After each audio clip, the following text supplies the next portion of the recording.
হাজার সাহাবা کرامদেরকে নিয়ে আল্লাহর নবী তাদের সাথে যুদ্ধ শুরু হয়ে গেল। বদরের যুদ্ধ, উহুদের যুদ্ধ, এইভাবে যুদ্ধ শুরু হয়ে গেল। একের পর এক যুদ্ধ যখন শুরু হয়ে গেছে, আল্লাহর নবীর সাহাবা کرام আল্লাহর নবীর কাছে গিয়ে বলেন, আগো নবীজি, একের পর এক আমরা যুদ্ধ করতেছি, এক যুদ্ধ শেষ হতে না হতে আরেক যুদ্ধ শুরু হয়ে যায়। আগো নবীজি, মাতা নাসরুল্লাহ, আল্লাহর পক্ষ থেকে কখন সাহায্য আসবে, আমরা কখন কাফিরদের কাছ থেকে আমরা নিরাপত্তা পাবো? মুসলমান জাতিরা নিরাপত্তা পাওয়ার দরকার আছে কি নাই? আরো জোরে আছে কি নাই? আজকে লক্ষ্য করে দেখেন, সারা বিশ্বের সমস্ত মুসলমান জাতির এই বিশ্বের মধ্যে 600 কোটি মানুষের মধ্যে আল্লাহ রাব্বুল আলামিন 200 কোটি মুসলমান মহান আল্লাহ দান করেছেন। 200 কোটি মুসলমানের মধ্যে 57টা দেশ এমন দেশ, যেই দেশগুলা মুসলমানের দেশ। জোরা বলেন ঠিক না বেঠিক? 57টা মুসলিম দেশ থাকা পড়ার পরেও 57টা দেশে মুসলমান জাতিরা আজকে নিরাপদ নয়। আর জোরা বলেন ঠিক না বেঠিক? আজকে লক্ষ্য করে দেখেন, মুসলমান জাতির কোন জায়গার মধ্যে নিরাপত্তা নাই। আল্লাহর নবী বিশ্বনবী রাহমাতুল সাহাবা کرام বলেন, আগো নবীজি, বারবার যুদ্ধ করা লাগে, কখন আমরা নিরাপত্তা পাবো? কাফিরদের কাছ থেকে আমরা কখন নিরাপদ থাকবো? আল্লাহর নবীর সাহাবা کرام নবীর কাছে যখন দাবি করেছেন, আমার মহান আল্লাহ বলেন, আরে জিবরাইল যাও, আমার নবীকে জানাইয়া দাও। নবীর সাহাবা کرام যেই প্রশ্ন করেছে, এই প্রশ্নের জবাব দিয়ে আমি মহান আল্লাহ সূরা নূরের 55 নম্বর আয়াত নাজিল করে দিলাম। ঐতিহ্যবাহী পীরের বাজার তাফসীর কমিটির উদ্যোগে আয়োজিত 3 দিন ব্যাপী তাফসীরুল কোরআন মহাসম্মেলনের আজকের দ্বিতীয় দিনে চলমান অধিবেশনের সম্মানিত সভাপতি সাহেব, অবস্থিত উলামায়ে কেরাম, মুরব্বিয়ানে কেরাম, যুব সমাজ ভাইরা, পর্দার অন্তরালের অবস্থান আমার শ্রদ্ধের মা ও বোনেরা, আমি আপনাদের সামনে কোরআন শরীফের 114টি সূরার মধ্য থেকে অন্যতম একটা সূরা, যেই সূরার নাম সূরা নূর। সূরা নূরের 55 নম্বর আয়াত আপনাদের সামনে তেলাওয়াত করেছি। এই আয়াতটাকে সামনে নিয়ে অতি সংক্ষিপ্ত আকারে কয়েকটি কথা বলে বিদায় নেওয়ার চেষ্টা করব। আগে আসুন, এই আয়াতে মহান আল্লাহ রাব্বুল আলামিন কি বলেছেন এবং এই আয়াতটা মহান আল্লাহ কেন নাজিল করেছেন। একটা হলো আয়াতের অর্থ অথবা আয়াতের অনুবাদ, আরেকটা হলো আয়াতটা আল্লাহ কেন নাজিল করেছেন। আয়াত নাজিল করার একটা প্রেক্ষাপট, একটা কারণ আছে। সেই কারণের দিকে যাওয়ার আগে আসুন, আল্লাহ রাব্বুল আলামিন আমার তেলাওয়াতকৃত আয়াতের মধ্যে মহান আল্লাহ রাব্বুল আলামিন বিশ্ববাসী মানুষের সামনে মহান আল্লাহ তুলে ধরেছেন যে আল্লাহ রাব্বুল আলামিন বোঝাতে চায়, রে ঈমানদার জাতিরা, ও মুসলমান জাতিরা, তোমরা যদি 2টা শর্ত পালন করতে পারো, আমি মহান আল্লাহ তোমাদেরকে 3টা পুরস্কারে পুরস্কৃত করব। জোরা বলেন সুবহানাল্লাহ। শর্ত কয়টা? কথা বলেন কয়টা? 2টা। আল্লাহ বলেন 2টা শর্ত পালন করবা, আমি মহান আল্লাহ তোমাদেরকে 3টা পুরস্কার দিব। এখন আসুন ভাইয়েরা, দুনিয়াতে সকল মানুষই পুরস্কার চায়। পুরস্কার যারা হয়, পুরস্কারের লোভী আমরা সবাই। আল্লাহ রাব্বুল আলামিন আমাদেরকে কি পুরস্কার দিতে চায়, পুরস্কারের কথা আগেই আপনাদের সামনে তুলে ধরি। আল্লাহ রাব্বুল আলামিন পুরস্কারের কথা তুলে ধরে আল্লাহ বলেন, তোমরা যদি 2টা শর্ত পালন করো, তোমাদেরকে পুরস্কার দেওয়া হবে। 3টা পুরস্কার দেওয়া হবে। 1 নম্বর পুরস্কার হলো তামাম পৃথিবীর রাজত্ব ক্ষমতা আমি মহান আল্লাহ তোমাদেরকে দান করব। আসতে বলেন সুবহানাল্লাহ। আরো জোরে বলেন সুবহানাল্লাহ। তামাম পৃথিবীর শাসন ক্ষমতা আল্লাহ মুসলমান জাতিকে দান করবেন। এতে মুসলমানরা খুশি না বেজার? আরো জোরে বলেন খুশি না বেজার? 2 নম্বর আল্লাহ বলেন, 2টা শর্ত যদি পালন করতে পারো, আমি মহান আল্লাহ তোমাদের যে ধর্ম, যেটা আমি আল্লাহ পছন্দ করে দিয়েছি, সেই ইসলাম ধর্মটাকে গোটা বিশ্বময় আমি আল্লাহ প্রতিষ্ঠিত করে দিব। আরো আসতে বলেন সুবহানাল্লাহ।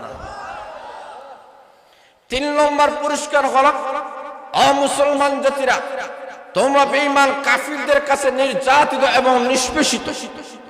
আল্লাহ রাব্বুল আলামিন বলেন, আমি মহান আল্লাহ তোমাদের সাথে ওয়াদা করলাম গোটা বিশ্বময় সকল মুসলমানকে আমি আল্লাহ নিরাপত্তা দান করব।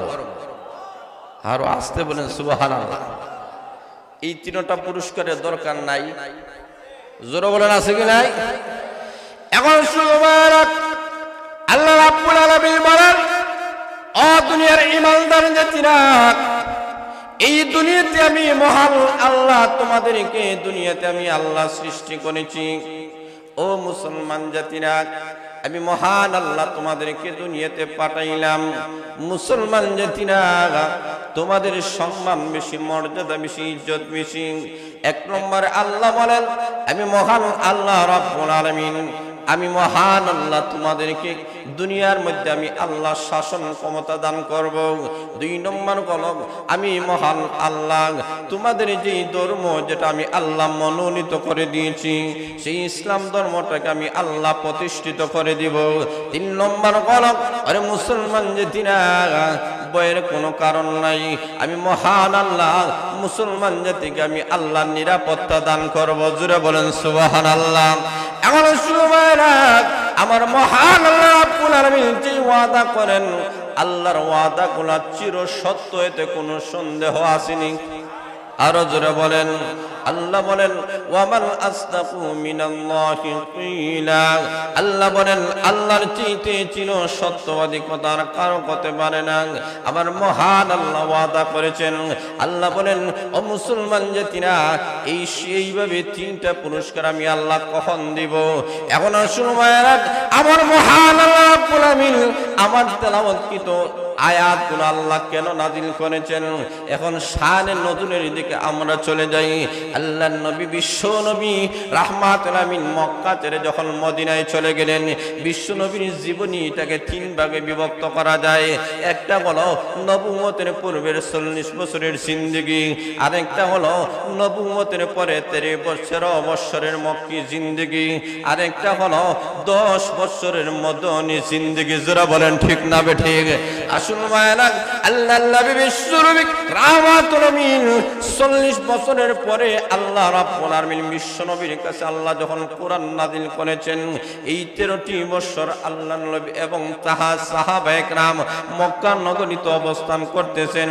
বেঈমান কাফেররা একতরফা নবী এবং সাহাবায়ে কেরামে হামলা করে, আক্রমণ করে, কিন্তু কোনো জবাব দেওয়া হয় না।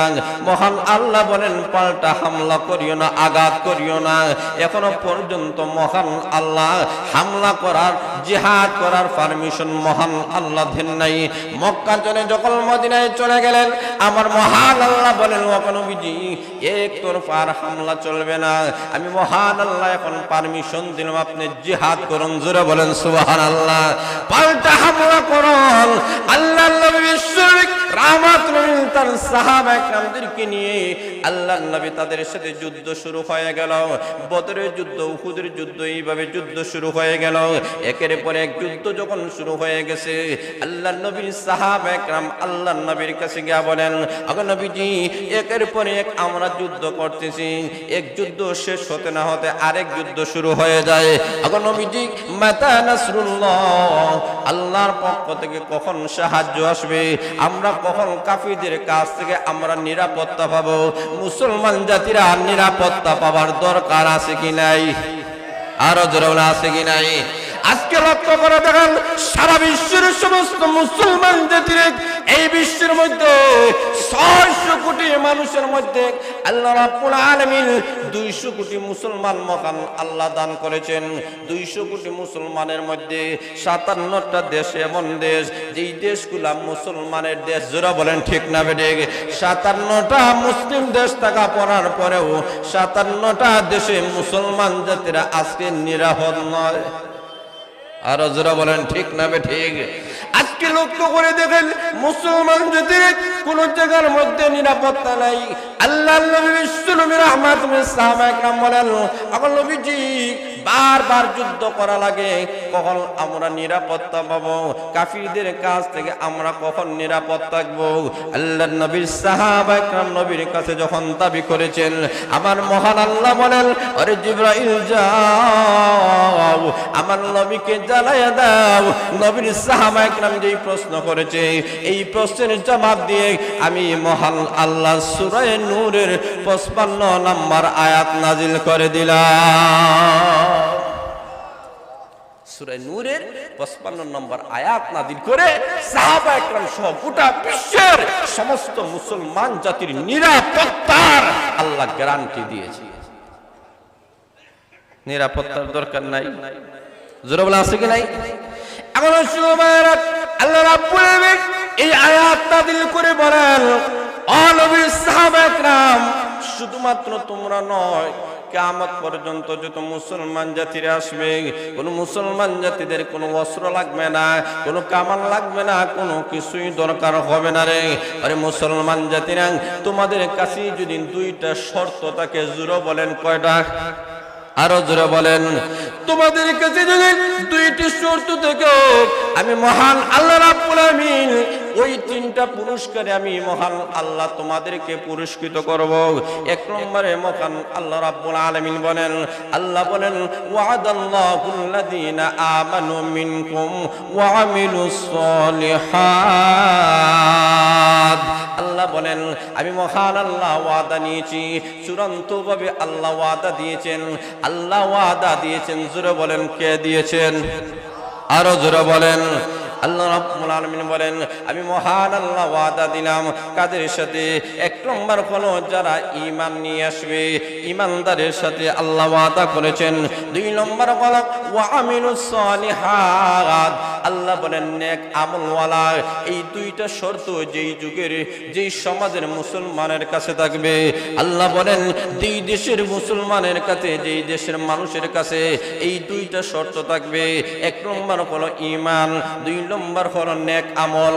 এই দুইটা জিনিস তার মধ্যে থাকবে, আমার মহান আল্লাহ বলেন সেই যুগের মুসলমান জাতিরা সারা বিশ্ব শাসন করবে, সেই যুগের মুসলমানের ধর্ম সারা বিশ্বে প্রতিষ্ঠিত হবে, সেই যুগের মুসলমানরা নিরাপদে থাকে, কোনো বেঈমান কাফেররা তাদের উপর হামলা করতে পারবে না। শর্ত কয়টা? জোরে বলে না কয়টা? আল্লাহ রাব্বুল আলামিন বলেন, এই দুইটি শর্ত আমি আল্লাহ দিলাম। এক নম্বর হলো ঈমান, দুই নম্বর হলো আল্লাহ বলেন নেক আমল। এখন আসুন ভাইরা, এই দুইটা শর্ত যখন পালন করা হবে, তাহলে অস্ত্র লাগবে না, শরীরের কোনো শক্তি লাগবে না। আল্লাহ বলেন এই দুইটা শর্ত তোমরা যদি পালন করো, আমি মহান আল্লাহ তোমাদেরকে শাসন ক্ষমতা দান করব। যেমনি ভাবে পূর্বপুরুষের উপরে আমি আল্লাহ তাদেরকে প্রতিষ্ঠিত করেছিলাম, পূর্বপুরুষ দ্বারা আল্লাহ বনি ইসরাইল জাতিকে আল্লাহ বুঝাইছেন। বনি ইসরাইল জাতিরা এরা পূর্ববর্তী ছিল, বনি ইসরাইল জাতিদের মধ্যে মহান আল্লাহ এই দুইটা গুণ আল্লাহ দিয়েছিলেন। তারা যখন এই দুইটা গুণ অর্জন করেছিল, তারাই ছিল মাথা উঁচু পনাওয়ালা জাতি। আল্লাহ বলেন, অমুসলমান জাতিরা সারা বিশ্বময় যদি বিজয় অর্জন করতে হয়, তোমাদের ধর্ম যদি প্রতিষ্ঠা করতে হয়, নিরাপত্তাই যদি হাসিল করতে চাও, তাহলে এই দুইটা শর্ত পালন করতে হবে। এখন আসুন ভাইরা, এই দুইটা শর্ত যদি আমরা পালন করতে পারি, মহান আল্লাহ আমাদেরকে তিনটা পুরস্কার দিবেন। এখন আসুন ভাইরা, ইসলামের যুগে আল্লাহর নবী বিশ্ব নবী রাহমাতুল আলামিনের যুগে, আল্লাহর নবীর যুগে ইসলাম ধর্ম প্রতিষ্ঠিত হয়েছিল। জোরে বলেন সুবহানাল্লাহ। আল্লাহর নবীর যুগে মুসলমান জাতিরা নিরাপদ থেকে ছিল। আল্লাহর নবীর যুগে ইমানদার জাতির সম্মান মর্যাদা প্রতিষ্ঠিত হয়েছিল। আল্লাহর নবী বিশ্ব নবী রাহমাতুল জামানার মধ্যে, আল্লাহর নবীর জামানার মধ্যে দলিলের মাধ্যমে মহান আল্লাহ ইসলাম ধর্মটাকে প্রতিষ্ঠিত করেছিলেন। আর সাহাবায়ে কেরামের যুগে হযরত ওমর রাদিয়াল্লাহু তাআলা খেলাফতের সময় মহান আল্লাহ রাব্বুল আলামিন এমন একটা রাষ্ট্রীয় ক্ষমতা আল্লাহ দান করেছিলেন। হযরত ওমর রাদিয়াল্লাহু তাআলা যখন খলিফাতুল মুসলিমিন আমিরুল মুমিনিন ছিলেন, তখন রোম পারস্য দেশ পর্যন্ত থর থর করে কাঁপত। আল্লাহ রাব্বুল আলামিন ওমর রাদিয়াল্লাহু তাআলা আল্লাহ এমন ক্ষমতা দিয়েছিলেন, এমন রাজত্ব একটা পাওয়ার দিয়েছিলেন, রোম এবং পারস্য দেশ খলিফাতুল মুসলিমিন ওমর রাদিয়াল্লাহু তাআলা রাজত্ব করেছেন। ওমর রাদিয়াল্লাহু তাআলা যার মাধ্যমে বাইতুল মুকাদ্দাসকে আল্লাহ রাব্বুল আলামিন বিজয় করাইয়াছিলেন। জোরে বলে সুবহানাল্লাহ। আজকে সেই বাইতুল মুকাদ্দাস এটা আজকে মুসলমানের দখলে নয়, ইহুদিদের দখলে। আল্লাহ রাব্বুল আলামিন বলেন সারা বিশ্বে এখন মুসলমান জাতিরা নির্যাতিত, সারা বিশ্বে এখন মুসলমানের ধর্মটা আজকে বোঝা যায় অবহেলিত, নির্যাতিত। আল্লাহ রাব্বুল আলামিন বলেন আবার এমন একদিন তোমাদের সামনে আসতেছে যেই দিন ঈসা আলাইহিস সালাতু ওয়াস সালাম আকাশ থেকে দুনিয়ার মধ্যে আসবেন। ঈসা আলাইহিস সালাতু ওয়াস সালাম দাজ্জালকে হত্যা করে সারা পৃথিবীর মধ্যে আল্লাহ মুসলমান জাতিকে ঈসা আলাইহিস সালাতু ওয়াস সালামের মাধ্যমে মুসলমান জাতিকে একটা রাজত্ব দান করবেন। এই রাজত্বের মধ্যে কোনো বেঈমান কাফেররা থাকবে না, বেঈমান কাফেররা পরাজিত হবে। আর ঈসা আলাইহিস সালাতু ওয়াস সালাম যখন আসবেন তখন ইসলাম ধর্মটা এমনভাবে প্রতিষ্ঠিত হবে, ইসলাম ধর্ম ছাড়া পৃথিবীর মধ্যে আর কোনো ধর্ম থাকবে না। 3 নম্বর হলো ঈসা আলাইহিস সালাতু ওয়াস সালাম যখন আসবেন তখন সারা বিশ্বের মধ্যে মুসলমান জাতিরা নেতৃত্ব আর কর্তৃত্ব করবে, এইগুলাকে কেউ রদ বদল করতে পারবে না। সেই সময় মুসলমান জাতিরা একটা প্রতিষ্ঠিত জাতি হিসাবে গোটা বিশ্বের মানচিত্রের মধ্যে দাঁড়াবে। যারা বলেন ঠিক না বেঠিক? আল্লাহ রাব্বুল আলামিন বলেন সেই দিন আমাদের সামনে আসতেছে, অচিরেই আমাদের সামনে ইমাম মেহেদী আলাইহিস সালাতু ওয়াস সালাম আসবেন, পরবর্তীতে দাজ্জাল আসবে। দাজ্জালকে ঈসা আলাইহিস সালাতু ওয়াস সালাম আসিয়া হত্যা করে মহান আল্লাহ এই পৃথিবীর মধ্যে আল্লাহর জমিনে আল্লাহর দ্বীন, আল্লাহর ইসলাম, কোরআনের আইন এমনভাবে বাস্তবায়ন হবে এইগুলাকে পরিবর্তন করার কোন ইহুদি খ্রিস্টানের দুঃসাহস হবে না। যারা বলেন ঠিক না ঠিক? তাহলে সেই দিন আর বেশি দূরে নয়, গোটা বিশ্বের রাজত্ব আবার মুসলমানের হাতে আসবে। এটা ভবিষ্যতে আসতেছে, আমাদের সামনে আসতেছে। এই কারণে মুসলিম জাতিরা কখনো গমগিন হওয়ার কোনো কারণ নাই, মুসলমান জাতিরা ঘাবড়াবার কোনো কারণ নাই। মুসলমান জাতিরাই আগেই বিজয়ী ছিল, এখনো আছে। কিয়ামতের আগে এই মুসলিম জাতিরা ইসলামী পতাকা বিশ্বময় উড্ডীন করবে। এমন কোন দেশ, এমন কোন এলাকা, এমন কোন গ্রাম, এমন কোন ঘর থাকবে না যেখানে ইসলামী পতাকা উড্ডীন হবে না। সেটা বলেন ঠিক না? আল্লাহ রাব্বুল আলামিন আমার তেলাওয়াতকৃত আয়াতের মধ্যে আল্লাহ রাব্বুল আলামিন এই ওয়াদাটা আল্লাহ করেছেন, ও মুসলমান জাতিরা তোমাদেরকে 3টা পুরস্কার দিব, তবে তোমাদের কাজ হলো 2টা। আমাদের কাজ কয়টা? মাত্র 2টা। 1 নম্বর হলো ঈমান, 2 নম্বর হলো নেক আমল। ঈমান হতে হবে খাঁটি ঈমান, যে ঈমানের মধ্যে কোনো ভেজাল নাই। আর আমল হতে হবে নেক আমল, বদ আমল হলে হবে না। এই 2টা শর্ত যে মুসলমানদের মধ্যে পাওয়া যাবে এই মুসলমানরা বিজয়ী হবে। দুনিয়াতেও তাদের সম্মান থাকবে, আখিরাতেও তাদের ইজ্জত থাকবে, সম্মান থাকবে। আল্লাহ রাব্বুল আলামিন এই 2টা জিনিসকে আমাদের জন্য দিয়েছেন। তাহলে ও মুসলমান জাতিরা এই 2টা জিনিসকে আমরা আঁকড়ায় ধরতে হবে। এই তাফসীর কোরআন মাহফিলগুলো যদি সফল করতে হয়, আজকের আলোচনা থেকে আমরা যা শুনলাম এই 2টা জিনিসের উপরে আমল করতে রাজি আছেন? জোরে বলে রাজি আছেন তো ইনশাআল্লাহ? 1 নম্বর হলো নির্ভেজাল ঈমান, নির্ভেজাল ঈমান। 2 নম্বর হলো নির্ভেজাল আমল, যে আমলের মধ্যে কোনো রিয়া নাই, যে আমলের মধ্যে কোনো অহংকার নাই, আত্মগরিমা নাই। এই 2টা শর্ত আমরা আপনাদেরকে পালন করতে হবে। আল্লাহ রাব্বুল আলামিন আপনাদেরকে, আমাদেরকে সবাইকে যেন এই কথাগুলোর উপরে আমল করার তৌফিক দান করেন। সবাই বলেন আমিন। ওয়া আখিরু দাওয়ানা আলহামদুলিল্লাহি রাব্বিল আলামিন।